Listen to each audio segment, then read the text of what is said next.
this stays with you, Mr. MacIntyre. We don't have a bill before us on the Strategic Petroleum Reserve, and I'd like to better understand the plans to refill. First of all, you might give us a little bit of a background on when we started the SPR. I think it was after the '74 oil embargo. A few of us are old enough to remember that. But anyway, and how we determined and how we got to 700, almost 800 million barrels. Why did we think we needed 800? Where is the mark now? I think we're down around 400 now, or in that neighborhood.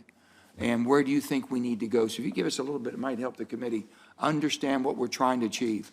And I'm understanding also in the cavities that we use for this, you can't be taking oil out and putting it in at the same time. That's correct? Okay. Yes, sir. And also, if you can tell me if any of our cavities, we've had one collapse, as I'm understanding. We've lost one, correct? No, sir. We haven't? I thought we had. We had damage, for what reason? Yeah, we know we had damage to one, and we thought that was because of how we were managing it, but I could be wrong.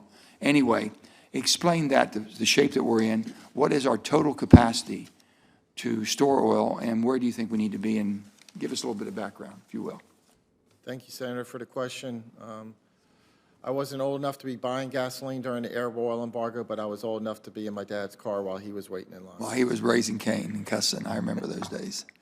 So, yes, sir. So, as you said, the SPR was created as part of the Energy Production, EPCA, Energy Conservation Act, and was created in 1977, 78, as a result of the Arab oil embargo. It took several years for us to build up the reserves. What did you have a target? What was it? Why did you set? How did you set a target of where you had to get? How much we had to have in the United States? So initially, the target was set at 500 million barrels. Gotcha. It was then increased to 1 billion barrels. We eventually got to 715 million barrels of capacity. We reached that capacity in around 2013, 2014. We had about 700 million barrels at 2017 when we started the congressionally mandated sales. A number of laws have mandated us to sell over since 2017. As mandated the sales, your evaluation of the sales that were mandated by Congress, was it to stabilize pricing or fill a void? No, sir. It was for deficit reduction, providing funding for those bills. For pay fors. Absolutely. We yes, understand sir. that. Yes, sir. And right there was we have a voice. We have a verbal over here. Awful. Yes. So on top of that. So since we were at 700 million barrels, we sold a number of congressional mandated sales. We had 180 million barrels of emergency sales this year as a result of Putin's invasion of Ukraine. And so right now we are sitting at around 400 million barrels. Currently we have a study underway. It wasn't requested by Congress. It was something that we started on our own. It's under administration review that would look at various levels of the SPR and determine what kind of disruption that would mitigate against. In other words, if you consider the SPR as an insurance, what are you getting with the different levels? Do we have legislative mandatory sales coming up? Yes, sir. Starting when? So we've been doing it from 2017, and we've got them through 2031. We've got the key. Does that fulfill the pay-fors that would fulfill the pay-fors? Yes, sir. And so we have to have that. So give me your plan. I think you have a little bit of an idea here. Yes, sir. So as you said, we can't fill and release from the same site at the same time. Gotcha. It doesn't make sense for us to be releasing oil while we're trying to refill the SPR from the emergency sales.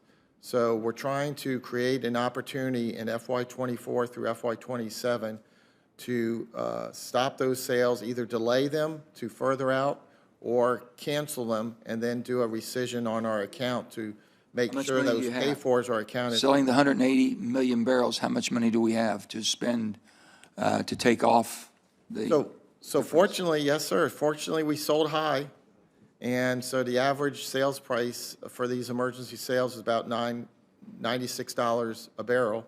And the plan would be to purchase at roughly $70 a barrel or somewhere around that. So we would have enough money to refill the 100. And how much, what is our sales, 35 billion a year, as of 2025, So starting in 2024, we're doing 35 million barrels a year. In order to meet- 24, 25, 26, and 27. So that 140 million barrels, plus the 60 million barrels that we're planning to purchase physically, would more than cover the 180 million barrels that we sold this year. I hope that helps the committee a little bit get an idea of where we are right now, because it is alarming. And Dr. Huff, I'm out of time in consideration of my committee, but I really want to talk to you concerning our disposal of nuclear waste. And they had a blue ribbon committee, and we want to hear about that. So if I get a second round, if one of my colleagues here does not ask that question, I'd like to get into that with you. And with that, I'll turn to Senator Barrasso.